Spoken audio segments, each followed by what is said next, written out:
বন্ধুরা, welcome to Vidyaniketan coaching centre.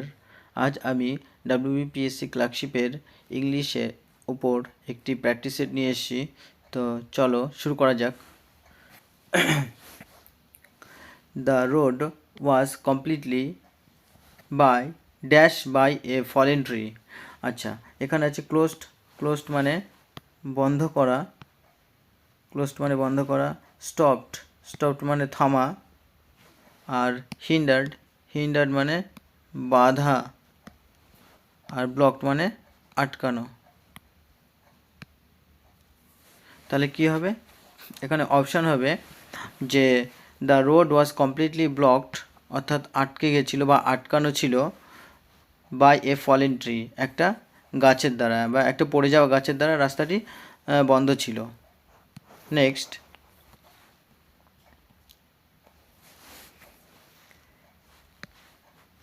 a hostile crowd tried to dash the chairman from delivering his speech. একটা উন্মত্ত জনতা কি করেছিল? Tried to অর্থাৎ চেষ্টা করেছিল, টু প্রিভেন্ট অর্থাৎ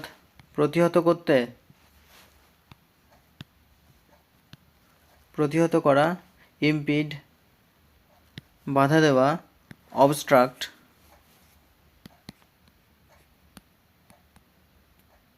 নিষেধ বা আটকানো বলা যেতে পারে, আটকানো, হিন্ডার বাধা। তাহলে এখানে a hostile crowd tried to obstruct অর্থাৎ বাধা প্রদান করা বা আটকানো বা নিষেধ করা the chairman from delivering his speech, তার বক্তব্য দেওয়া থেকে তাকে আটকাতে চেয়েছিল। চলো পরের প্রশ্ন দেখা যাক।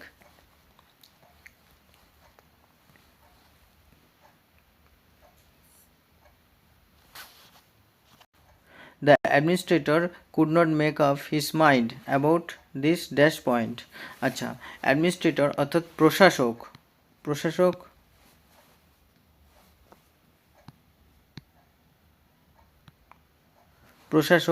কি করছিল? Could not make up his mind একটি ফ্রেজ যার অর্থ হলো তিনি মনস্থির করতে পারছিলেন না। অ্যাবাউট দিস ড্যাশ পয়েন্ট, এখানে আছে ইনডিসিসিভ অর্থাৎ যেটা হচ্ছে অমীমাংসিত। আচ্ছা, ভ্যাগিউ যেটা হচ্ছে শূন্য বা অনির্দিষ্ট বলা যেতে পারে, অনির্দিষ্ট। আচ্ছা, পয়েন্টলেস, ডিবেটেবল যেটা হচ্ছে তর্ক সাপেক্ষ, আর পয়েন্টলেস যেটা কোনো রকম ভিত্তিহীন। তাহলে এখানে the administrator could not make up his mind অর্থাৎ তিনি মনস্থির করতে পারছিলেন না অ্যাবাউট দ্য ডিবেটেবল তর্ক সাপেক্ষ পয়েন্ট বা এই তর্ক সাপেক্ষ বিষয়টি নিয়ে। নেক্সট,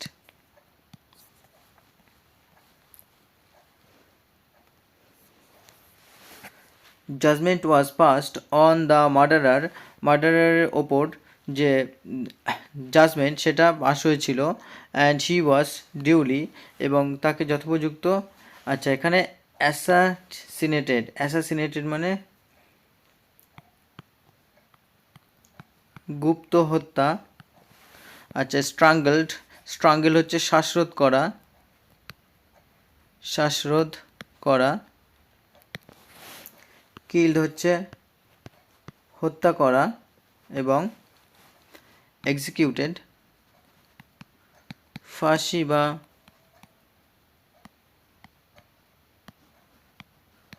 নিষ্পন্ন করা। তাহলে হবে the judgement was passed on the murderer and he was duly executed এবং তাকে যথাযথ ফাঁসি বা নিষ্পন্ন করার আদেশ দেওয়া হয়েছিল। সুতরাং এখানে অপশান নম্বর ডি হচ্ছে right answer, executed. Next, Jesus of Nazareth illustrated, তিনি ব্যাখ্যা করেছিলেন, জেসাস অফ নাজারেথ ইলাস্ট্রেটেড ব্যাখ্যা করেছিলেন রিলিজিয়াস কনসেপ্টস অর্থাৎ ধার্মিক যে সমস্ত ধারণা, বাই মিনস অফ কোন উপায়ের দ্বারা, স্টোরিজ গল্পের মাধ্যমে না ফ্যাবেলস অর্থাৎ উপকথার মাধ্যমে, না লিজেন্ডস অর্থাৎ পৌরাণিক কাহিনীর মাধ্যমে, না প্যারাবেলস অর্থাৎ দৃষ্টান্তের মাধ্যমে।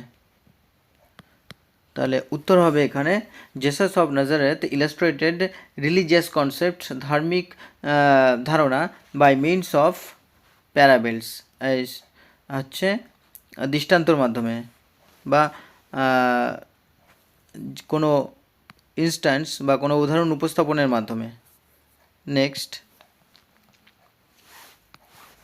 The money a man receives during the year is considered, অর্থাৎ এখানে বলা হচ্ছে যে মানি বা উপার্জন যেটা একজন মানুষ রিসিভস পায়, যেটা ডিউরিং দ্য ইয়ার অর্থাৎ কোনো বছরের যিনি যে অর্থটা পাচ্ছেন, ইজ কনসিডার সেটাকে মনে করা হয় হিজ রেভিনিউ, তার রাজস্ব।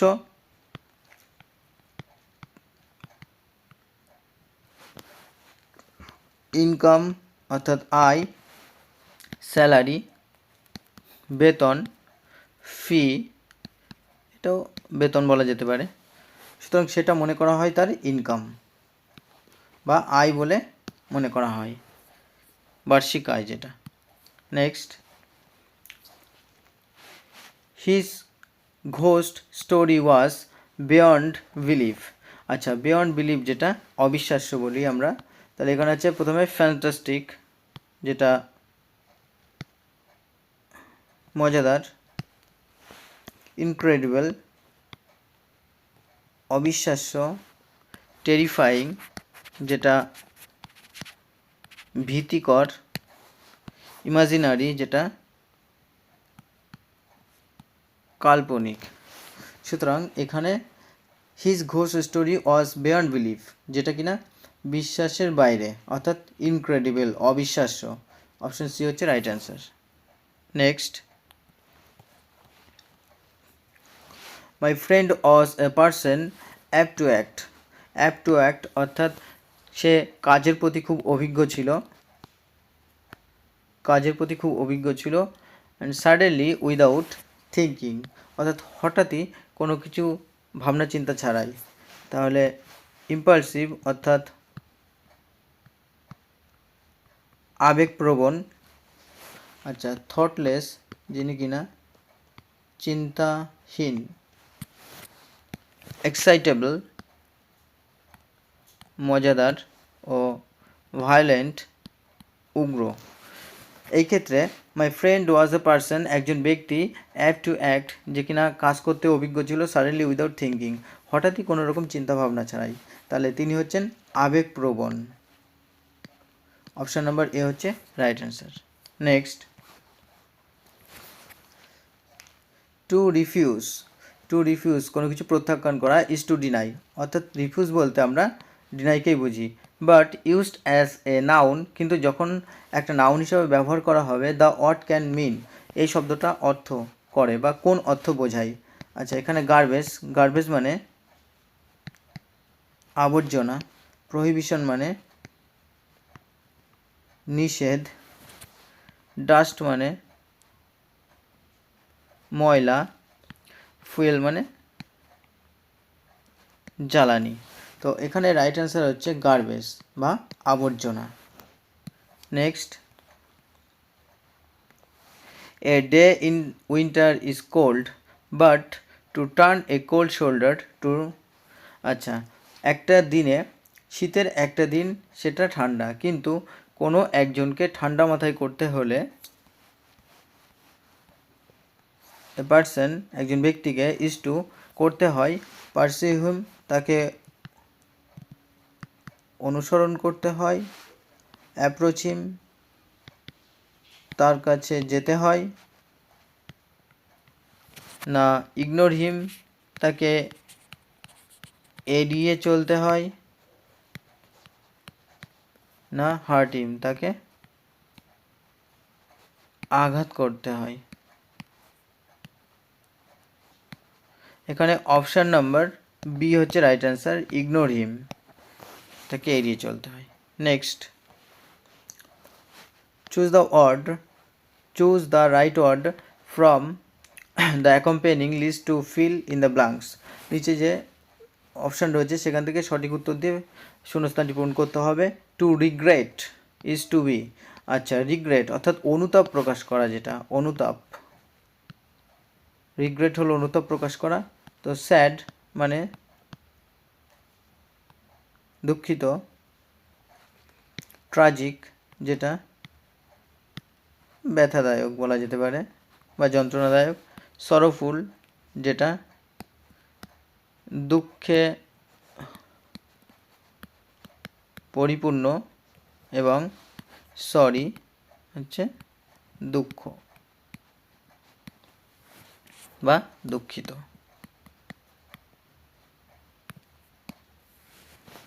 আচ্ছা, এখানে to regret is to be sorry, তাহলে দুঃখিত হওয়া বা অনুতাপ প্রকাশ করা সেটা হচ্ছে sorry. Next, to bungle is to dash. আচ্ছা, এখানে ব্যাঙ্গেল বলতে কিছু লুণ্ঠন করা, লুণ্ঠন করা বা পরিস্থিতি খারাপ করা। তাহলে কনফিউজ মানে হতবুদ্ধি, মিস্টেক মানে ভুল, আচ্ছা ব্লান্ডার মানে লুণ্ঠন, ইরেজ মানে মুছে ফেলা। তাহলে এখানে রাইট অ্যান্সার হচ্ছে ব্লান্ডার বা লুণ্ঠন করা, option number B. Next, choose the correct item. আচ্ছা, dance is an art form, তাহলে নৃত্য হলো এক ধরনের art form, but to dance attendance is to, কিন্তু ডান্স অ্যাটেন্ডেন্স বলতে কী বোঝায়?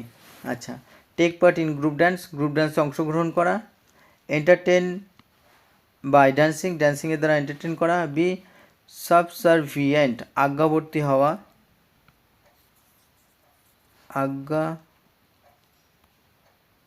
আজ্ঞাবর্তী হওয়া, আর বি ফ্ল্যাটারিং তোষামোদ করা। তাহলে ডান্স অ্যাটেন্ডেন্সের অর্থ হলো আজ্ঞানুবর্তী হওয়া বা আজ্ঞাবর্তী হওয়া, B subservient, option number C হচ্ছে right answer. Next, our gateman is a man of enormous size. Enormous size মানে বিশাল আকার, তো বিশাল আকারকে আমরা বলি এনার্মাস। এনার্মাস মানে বিরাট বা প্রকাণ্ড, আর সাইজ মানে আকার। তাহলে হেলদি হচ্ছে স্বাস্থ্যবান,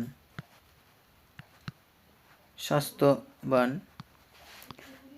জাইজেন্টিক, জাইজেন্টিক মানে দৈত্যাকার।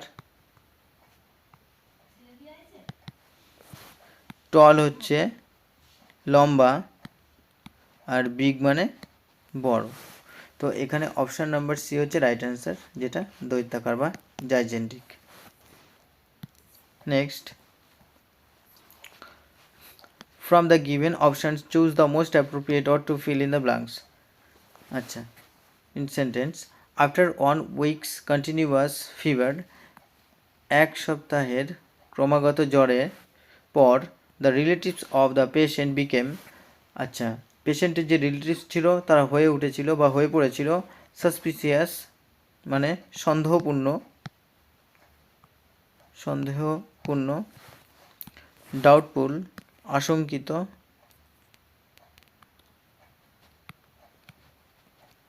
আচ্ছা ইনকুইজিটিভ, ইনকুইজিটিভ অর্থাৎ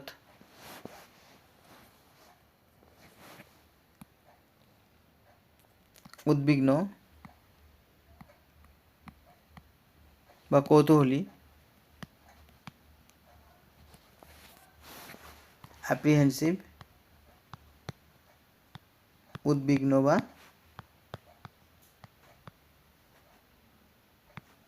জিজ্ঞাসু। তো এখানে অপশান নাম্বার বি হবে রাইট অ্যান্সার, অর্থাৎ আশঙ্কিত হয়ে পড়লো বা আশঙ্কা প্রকাশ করতে লাগলো about the mode of treatment, treatment সম্পর্কে বা ট্রিটমেন্টের মোড সম্পর্কে। Next, we all dash an unknown danger before us, আমাদের সামনে যে ডেঞ্জার বা বিপদ রয়েছে, একটা অজানা বিপদ, সে সম্পর্কে আমরা প্রত্যেকেই ছিলাম। আচ্ছা, ফোরস মানে আগে থাকতেই জানা, আগে থাকতেই জানা। প্রিডিক্টেড মানে পূর্বজ্ঞান বা পূর্বাভাস বলতে পারি, পূর্বাভাস। অ্যাপ্রিহেন্ডেড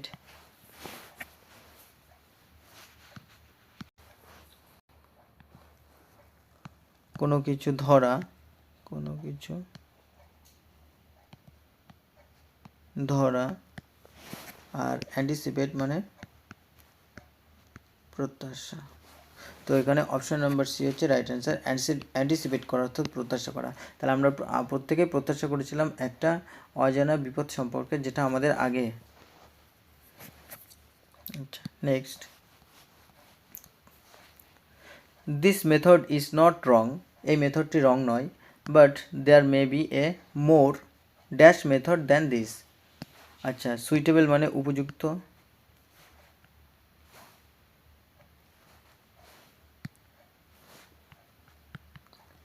সুইটেবল উপযুক্ত। এফেক্টফুল কার্যকর, এফেক্চুয়াল কার্যকর। এফেক্টিভ আচ্ছা কার্যকরী বা কার্যকরী, এফেক্টিভ কার্যকর। ওয়ার্কিং এটাও কাজের বলা যেতে পারে। তো এখানে হচ্ছে আমরা বলি এফেক্টিভ মেথড অর্থাৎ কার্যকর মেথড। তাহলে this method is not wrong but there may be a more effective method than this, এটা থেকে আরও বেশি কার্যকর বা আরও একটি কার্যকর উপায় থাকতে পারে। অপশন নম্বর বি হচ্ছে রাইট অ্যান্সার।